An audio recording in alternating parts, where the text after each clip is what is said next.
कि यदि कोई प्रदर्शनकारी वहां तक पहुंचता है तो ऐसी परिस्थिति में क्या करना है।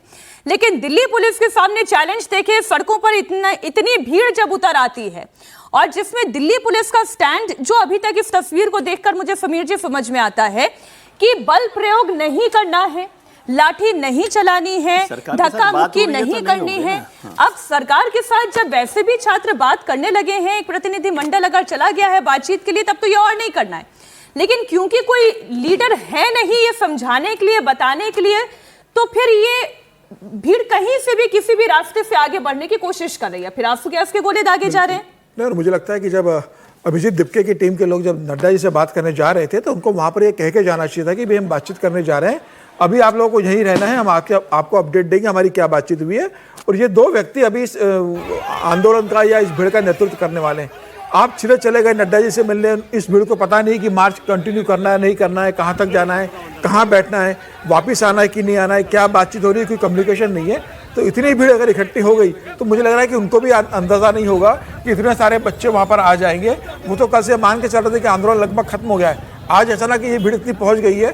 तो मुझे लग रहा है कि सरकार को भी समझ में नहीं आया और आंदोलनकारियों को भी समझ में नहीं आया कि इतनी भीड़ को कैसे कंट्रोल करेंगे। अब जो मेन लोग हैं वो चले गए, 4 लोगों के हाथ में पूरा आंदोलन केंद्रित था, उन्होंने इसको कहीं नीचे अधिकार किसी को दिए नहीं बात करने के, कोई टीम नहीं बनाई, कोई मुद्दा होगा उस पर सरकार से बात करेंगे, कैसे करेंगे, वहाँ क्या व्यवस्था होगी। तो ये पूरी मुझे लगता है एक अराजक स्थिति उत्पन्न होने की आ गई है। और अगर ऐसे मामले में थोड़ी भी भगदड़ मचती है, कोई अफवाह फैल जाती है, तो कितना बड़ा दुर्घटना होने की संभावना रह सकती है। मुझे लग रहा है कि इस समय इन आंदोलनकारियों को धैर्य का परिचय देना चाहिए। आप जाएं वहां शांति से रहिए, सही इन्फॉर्मेशन पहुंचे तो, कौन लीड कर रहा है वो जानकारी मिले तो। अभी कुछ भी ऐसा लग रहा है कि इनके पास जानकारी नहीं है, इसलिए फिर भी आगे बढ़े चले जा रहे हैं। इन्हें वहीं जंतर मंतर तक रोक पाने में दिल्ली पुलिस क्यों नहीं कामयाब हो पाई, ये भी एक सवाल है। हमारे सहयोगी शोएब रजा जुड़े हुए हैं। शोएब, हमने सुबह से देखा कि दिल्ली पुलिस प्रदर्शनकारियों को रोक नहीं रही थी कि जिन्हें भी जंतर मंतर तक जाना है वो बिल्कुल जाएं, लेकिन उसके आगे जाने की इजाजत नहीं है। ये मनीष सिसोदिया भी अभी मुझे इस तस्वीर में दिखाई दे रहे हैं, मनीष सिसोदिया भी वहां पर पहुंच गए हैं। तो ये अब अभी वहां पर स्थिति क्या है शोएब, आप बताएं।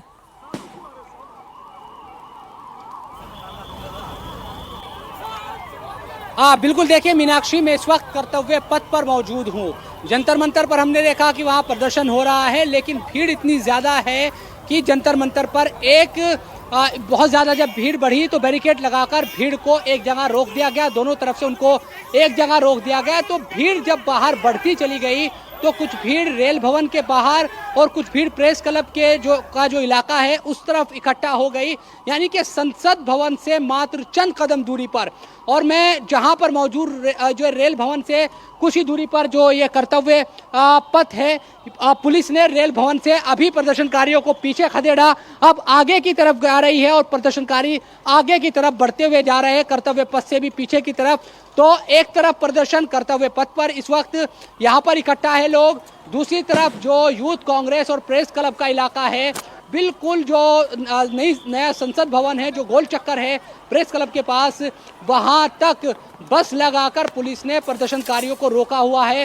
तीसरा जंतर मंतर पर प्रदर्शनकारी इकट्ठा है तमाम लोग। तो इस तरह की स्थिति है। इंडिया गेट के आसपास भी बहुत बड़ी तादाद में, देखिए वहां सामने आपको दिख रहा होगा, पुलिस प्रदर्शनकारियों को पीछे धकेलने की कोशिश कर रही है। वो चाहती है कि संसद भवन से दूर जितनी इनको ले जाया जा सके ये चले जाए, लेकिन इस हिस्से को तो पुलिस ने थोड़ा पीछे धकेल भी दिया प्रोटेस्टर को।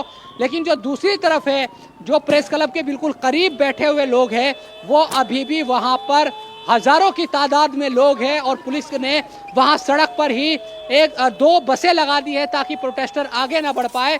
और देखिए किस तरह से, चाहे वो वाटर कैनन की गाड़ियां हो या फिर जो दूसरे वाहन हैं उनका इस्तेमाल किया जा रहा है। देखिए अब ये भी गाड़ी आगे जा रही है। हमने कुछ चप्पल या कुछ जूते भी सड़क पर देखे। जब भगदड़ मची तो रेल भवन के सामने भी, यहाँ भी कई लोग नीचे गिरे और फिर पुलिस ने लोगों को आगे की तरफ बढ़ाया।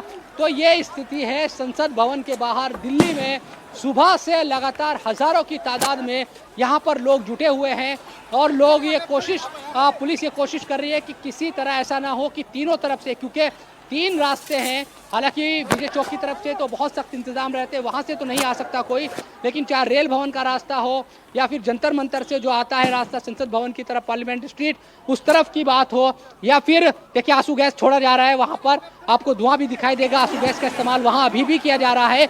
और अब जो सेना भवन है वहाँ तक प्रोटेस्टर उस तरफ पीछे की तरफ धकेला जा रहा है पुलिस द्वारा।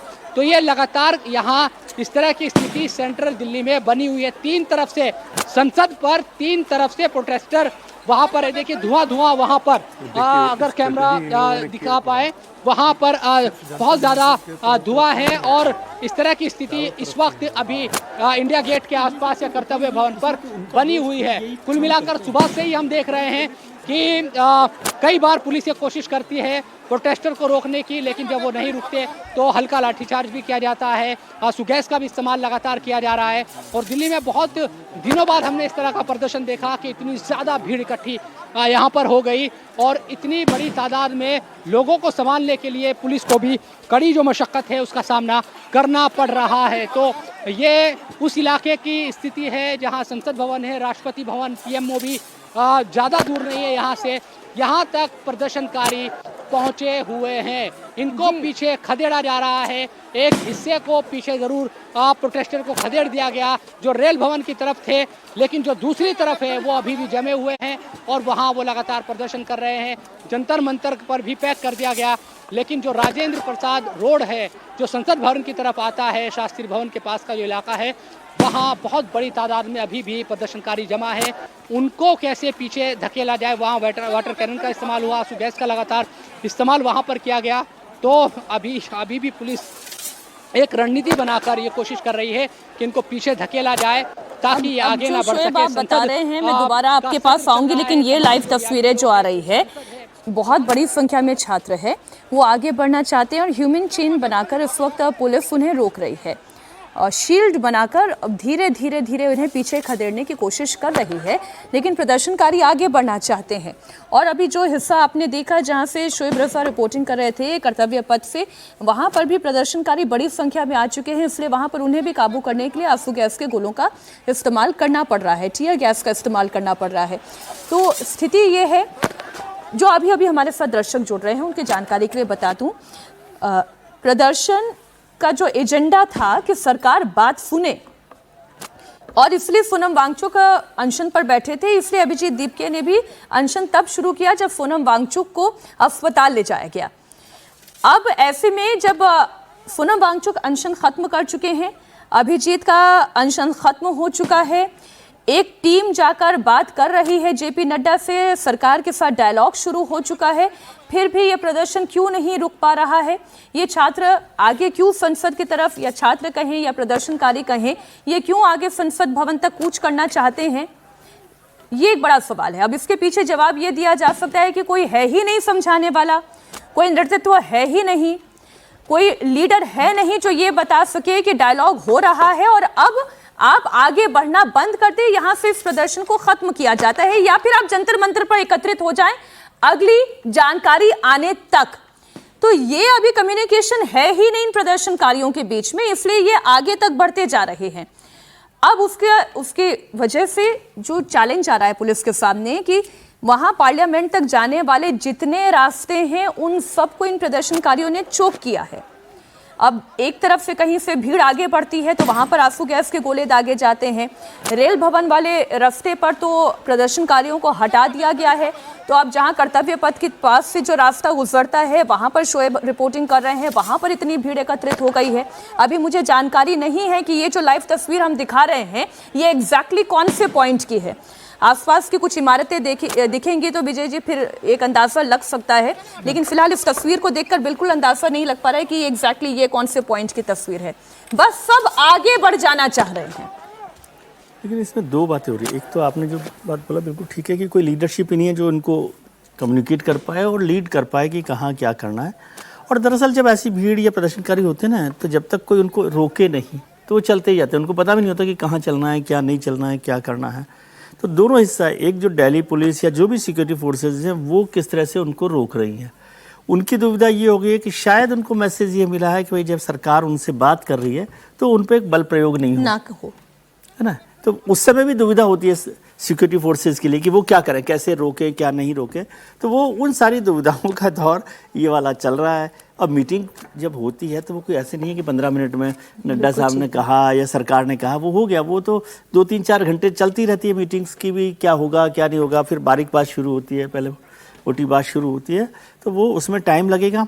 यहाँ पर लीडरशिप की प्रॉब्लम है। और सर, और जिस मंत्री के साथ मीटिंग हुई उनके हाथ में पावर भी नहीं है कि वो तत्काल बता सके कि क्या स्वीकार किया क्या नहीं। लेकिन उनको तो dialogue मैंडेट बन दिया कर होगा रहा ना। है। हाँ, बात बिल्कुल ठीक। पावर की बात है, वो तो मैंडेट के बिना थोड़ी, ऐसे नहीं होता। होता क्या है